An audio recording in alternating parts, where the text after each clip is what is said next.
Hi everyone, me Woltiz. So today I'm here to show you guys my PVE build as Demonologist. So let's start with the talents.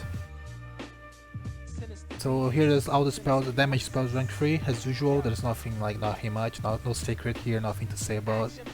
Many rank 3, the taxi rank 3, stream of kills rank 3. Shadow Flight rank 3, the only reason I take this rank 3 is to reduce the cooldown, right? And Shadow Flight gives Obsession. So it's actually a really good spell to use at the beginning of the fight to get Obsession, and also to engage the fight as a dog form. The healing one, rank 2. Nothing much to take, so you only got to take this rank 2 because there's nothing else you could go for. Sphere rank 1, you don't need more than rank 1. The damage reductions are all the same, pretty much. Doesn't change.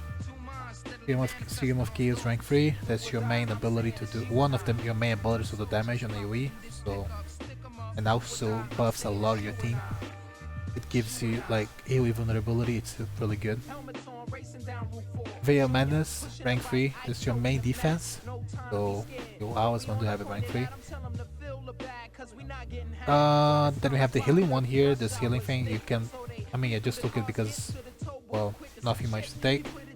In this build here, I don't have long CC in this build, so because that's like a build I made especially like for compass runs, and for compass I don't need to take the CC in my build. But if you have to take CC in your build, you could drop this healing ruby, you could drop this healing talent rank 2, you can take it on rank 1, and you can drop this rank 2 as well, and you can have the long CC.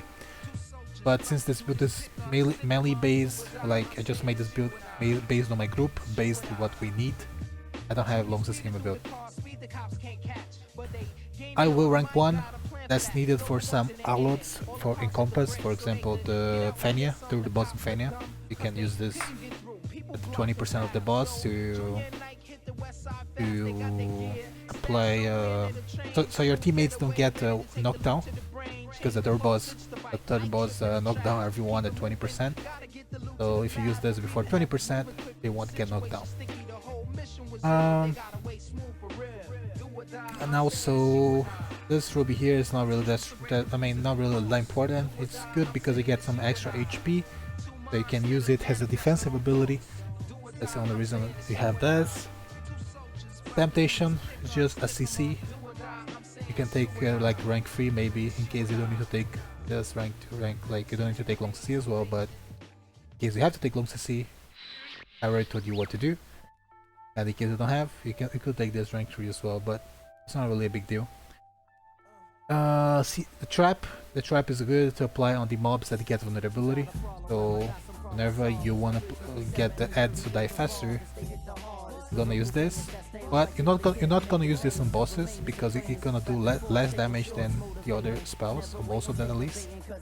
But you can use this like for ads, I would say, like most of the ads, right? So for ads that get vulnerability, so it's actually really good because 8 seconds vulnerability, it's really a long time. It's like the longest vulnerability time in the game right now. Fire Eater, as you know, as I said in the previous video, in the PvP one, it reduced the target, the HP of the target, but also deals damage, so quite nice damage, and yeah, use it on. I would recommend using this in AoE packs, because yeah, it's really good. Going through the rubies, there's nothing much to say here, pretty much like everything here is, I would say most of these rubies here are important, except those one here. Those rubies here you can actually drop them, they are not really that useful. But since this build is like, this build I have right now, it's a greedy build, I would say, a greedy DPS build. So, but those rubies won't make that much difference if you remove them. If you don't have all the rubies in the game, you can drop them if you won't feel any difference. So yeah, pretty much that's like the basic first grade for as demo. Second grade, only stamina rubies.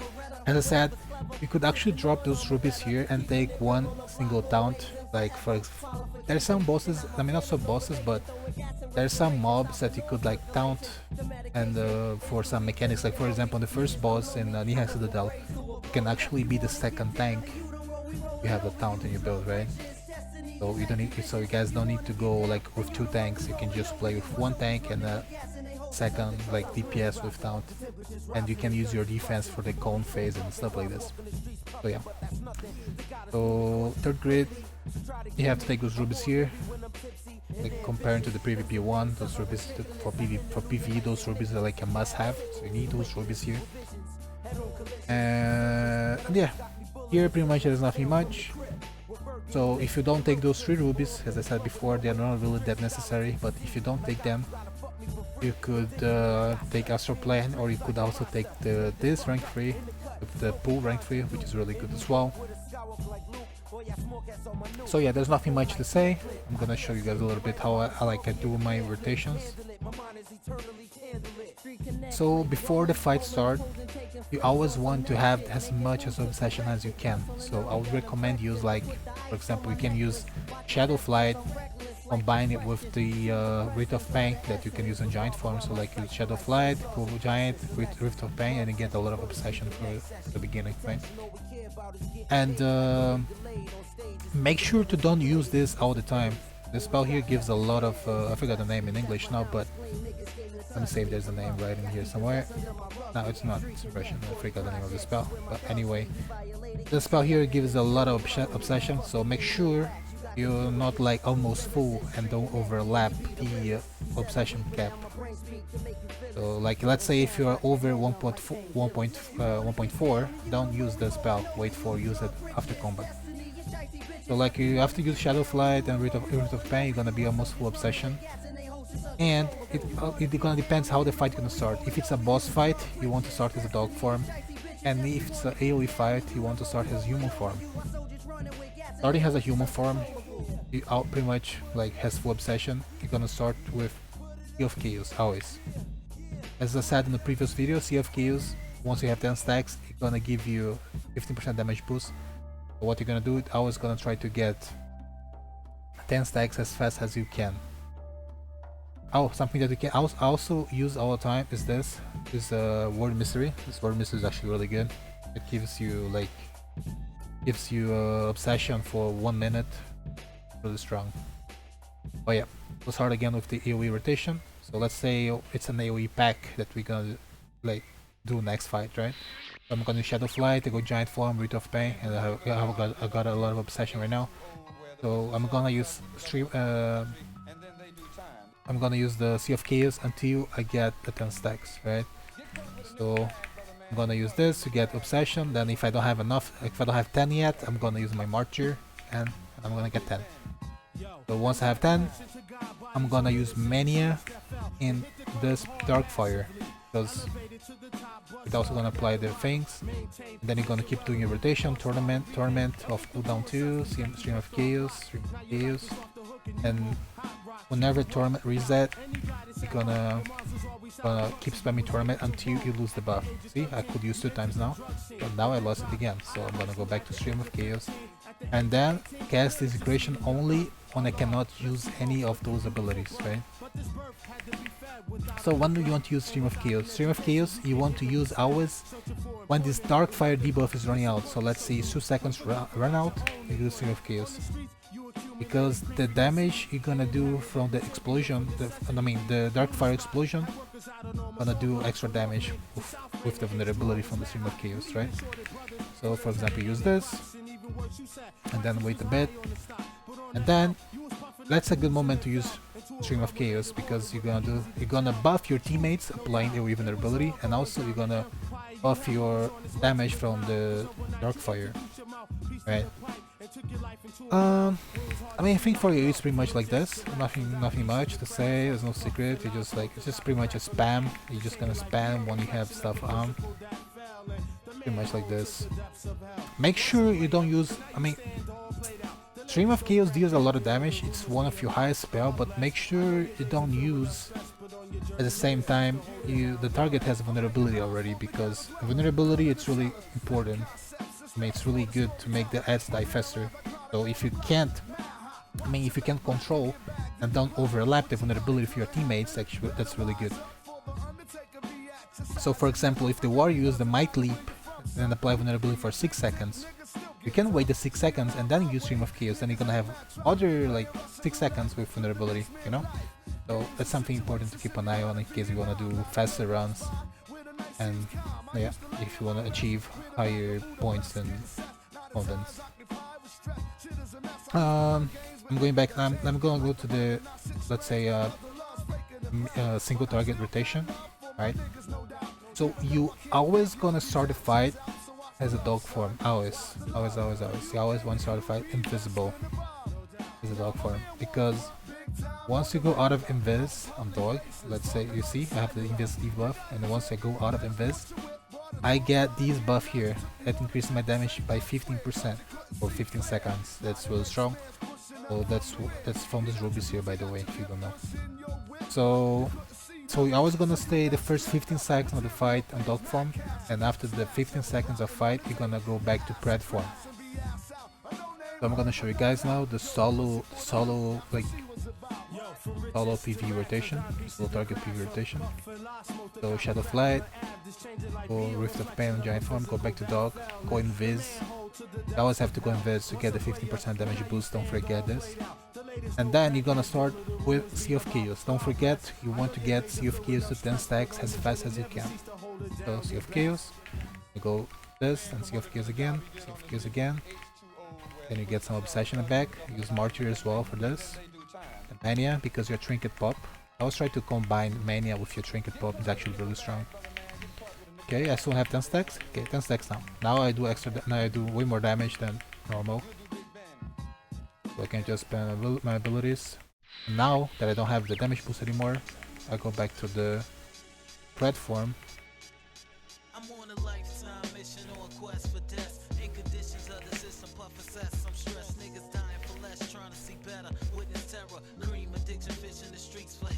I spend the last ritual effect,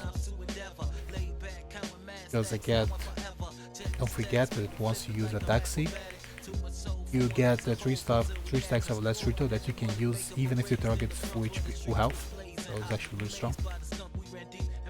Okay, then my trinket is about to pop, I go back to dog form. Okay, my trinket gonna pop soon, I'm just waiting for my trinket pop.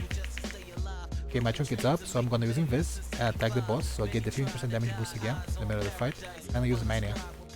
So right now I have 45% damage increased, right? Plus the trinket. Keep attacking. Then once it's on again, once the buff is gone, you can go back to pred form, use a taxi, and slam the last ritual again on the taxi.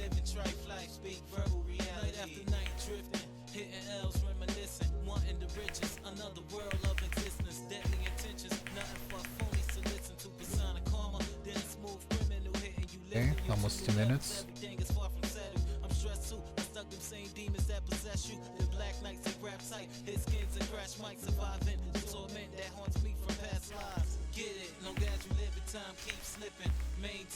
And that's it. So yeah, if you're doing the right rotation, the right thing, your like DPS meter should be like this, something similar to this. Torment on the DPS meter, it really depends, because if you're lucky, you're gonna get a lot of resets, and if you're not, you're gonna do way less damage. So it really depends. So pretty much that's it, guys. That's the rotation for PVE as out. And yeah, there's nothing much to say. I guess like on giant form, you're not gonna use giant form if you want to do damage. Oh, I forgot something to mention something. So let's say if your tank is really far away from you, like you can go invis, for example, use Shadow Flight, and you won't lose the invisibility effect, right? Or you can also go invis and use this teleport here, that you're also not gonna lose the invisibility effect, but take care to use the teleport, right? Make sure that the tank aggro the boss. Like for example like this, I can TP and attack and still have the 50% damage boost, right? So like as you saw on the previous previous fight I did in solo, I didn't use tier skill because obviously I said tier skill is actually it's really strong, yeah, but I'd recommend you keep through AoE packs. But in case it's only boss fight, you can use on the boss as well. You're gonna do some extra damage. So pretty much that's it. All the stats, that's the stat I was using, that's the stats I normally run for PvE content. Alright. We have blue patch right now, so later we can take a little bit more caution. And that's it. For PvE artifacts, it really depends on the content you're gonna do. So I can't really say what's good and what's bad, so it depends. Like most of the time I play something like this because you do a lot of damage from the beginning, and also you can help your teammates with the spell or this in case you want to be more safe. So yeah, thanks for watching and see you on the next video. Peace out.